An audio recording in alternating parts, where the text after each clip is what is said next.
I just wanted to give a quick thank you to everyone who has signed up to help us reach out to voters during this time of quarantine and encourage them to request their absentee ballots before the June 15th deadline. It's a big help. We're hoping within the next couple days to reach about 10,000 voters. Those are people that we've looked at their voting history and have determined that they may need just that extra little push to remind them to go ahead and request those ballots. So what I've done is I've put together for you all an instructional list, which will be attached to the email that I'm sending out, and then this video, which will have some screenshots and some actually live action screen recording of how to use the ThruText system and how to engage with those voters with the information we need to collect and also the recommended responses for what's going on. We hope that you'll enjoy it and that everything will go smoothly.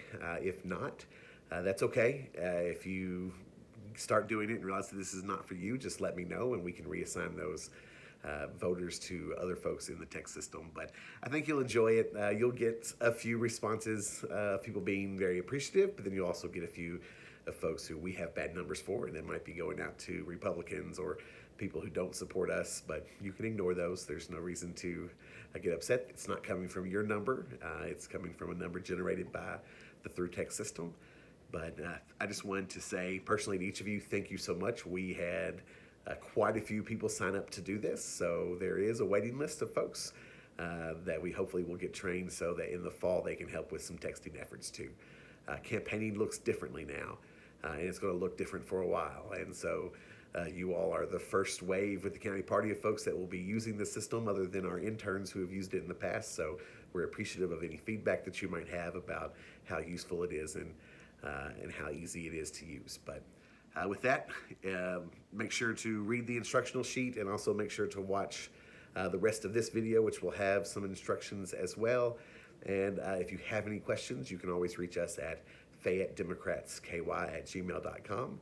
But I'm going to give everyone my cell phone number as well. It's 859-536-4532. Feel free to text or call if you have any issues.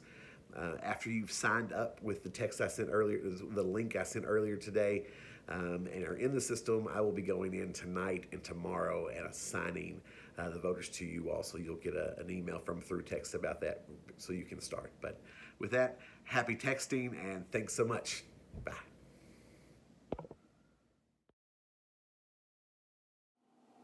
Okay, great. So when you are assigned text after you have set up your account, and I have added and assigned some voters to you, you will get a notification from ThruText Notifications, which you will click on. There will not be two. That's just for reasons because I've done this a couple times. You will get a text message, email that looks like this. It will say you've gotten a new assignment from the Fayette County Democrats. It will read something like Absentee Ballot Request Group 1 or something like that. You can click on this link to get started. And it's going to take you to the ThruText page. And you're going to put in the email and the password you created with the very first link that I sent you earlier on Sunday. So I'm going to sign in here, Clinton.morse.ky, and put in my password. If you forget your password, you can have it reset there. But when you come in, what will happen is you will come into a dashboard where you're ready to start sending the text messages.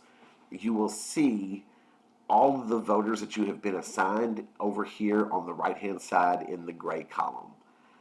So you'll see that we have 3 initial messages to send to Elaine White, Andrew Ewan, and Clinton Morris. You will have more than that. You'll have 400 or 500, but all of the ones that are sort of bold are the ones that you know you have not sent yet. They have a training here and some information about how to start your conversations. You can watch their messenger training video. It's not as specific to what we're doing, but it does give you a general overview. But this video should suffice.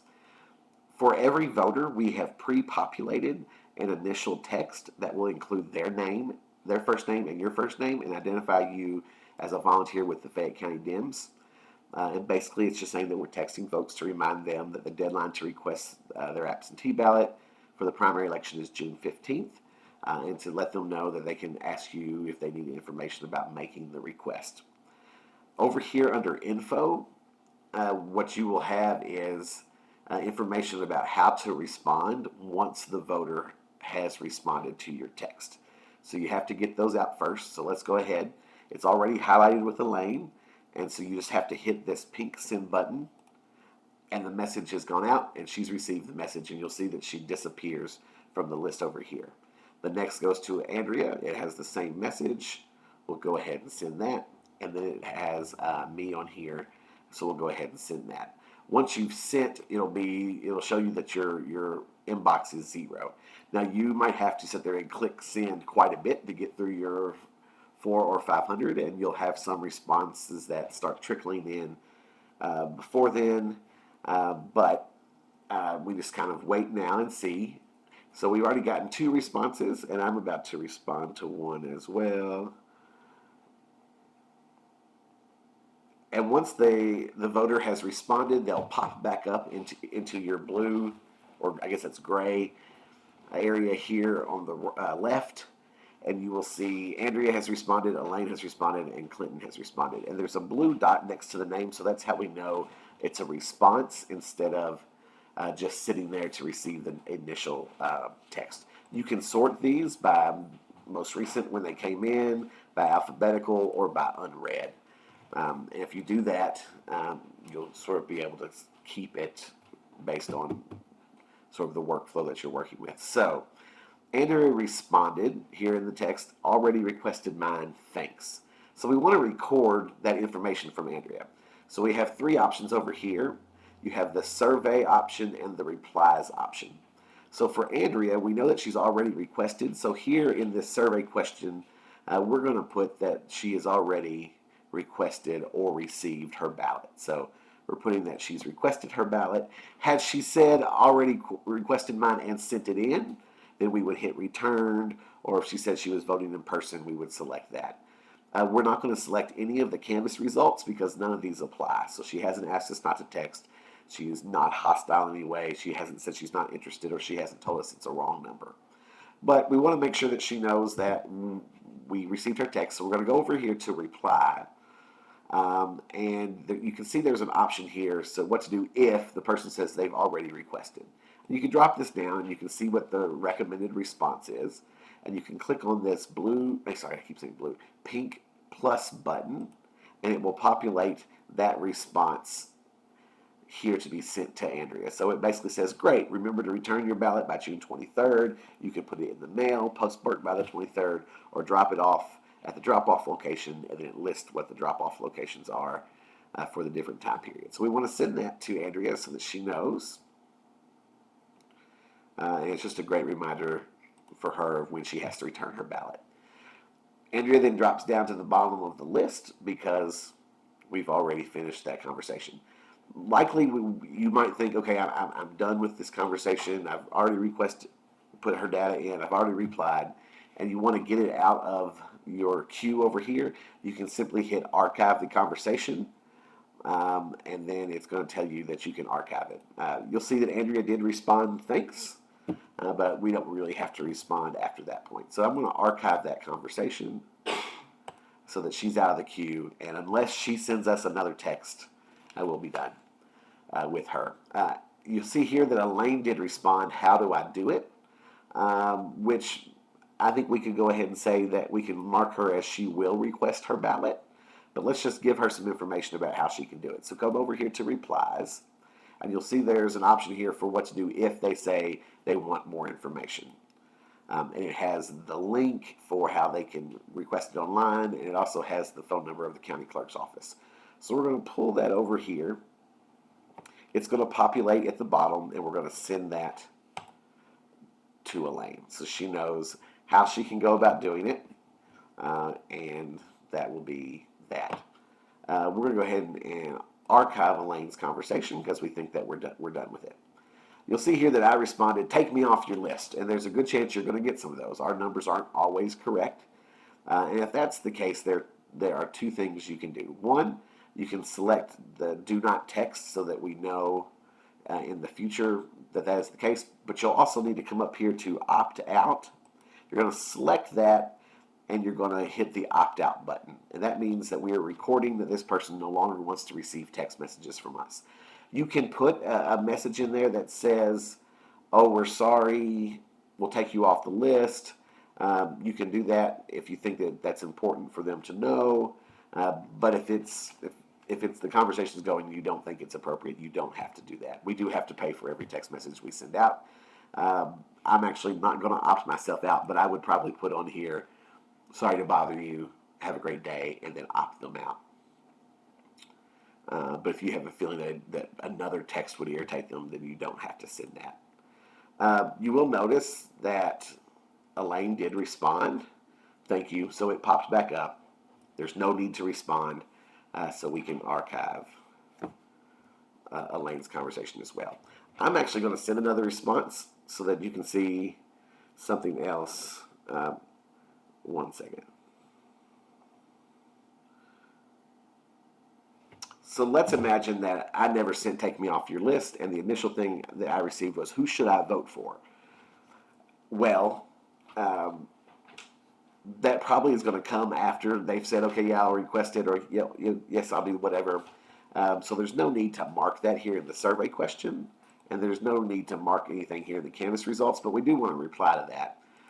The county party, of course, does not endorse any candidates, so we're asking that all of the folks sending text messages do not say or give any guidance on who a voter should vote for. But we are sending them to our website that lists the voters and information. So if they ask who they should vote for, you can click on this pink button here next to the who should I vote for. It will say the party doesn't endorse in the primary, but you can find information on candidates running at FayetteDemocrats.net-WP-2020 primary, and you can send that to the voter as well. The other option we have is if the person says they want to vote in person but doesn't know how that will work, you can send them a response here for what that looks like. It's a pretty lengthy response, but it does have information about scheduling an appointment for voting early up until the 22nd, the number to call, and then it'll also give them the polling location, which is Kroger's Field Central Bank Field Club, which is the only location in Fayette County on election day, and information about that. So you can send that as well. Again, if the person says they've already returned it, you can hit return. If they say they are voting earlier in person, you can select these options. If someone is hateful, and they might be a Republican that for some reason we have the wrong cell phone number attached to them, do not feel the need to respond. Simply click that they're hostile and then archive the conversation. If it's the wrong number, if they reply back, this isn't Clint, this is Geraldine, making sure that we select wrong number is important so that our system will know that that is the wrong person. At that point, you can type something, oh sorry to bother you, here, to bother you, have a nice day, or that sort of thing. And you can send that as well. You can type your own messages. But at that point, I think the conversation is done.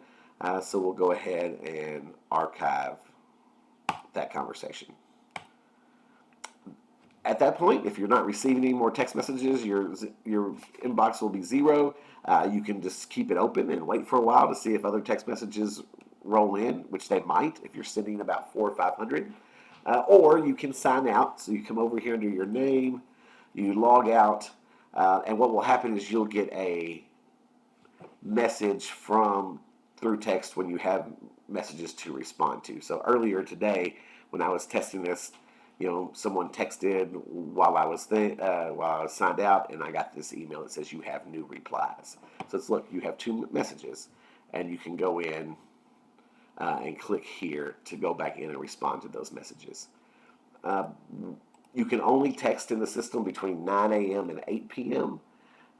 So even if you do have replies, the system will not let you reply until it's within that window of time. We don't want folks getting text messages at night or too early.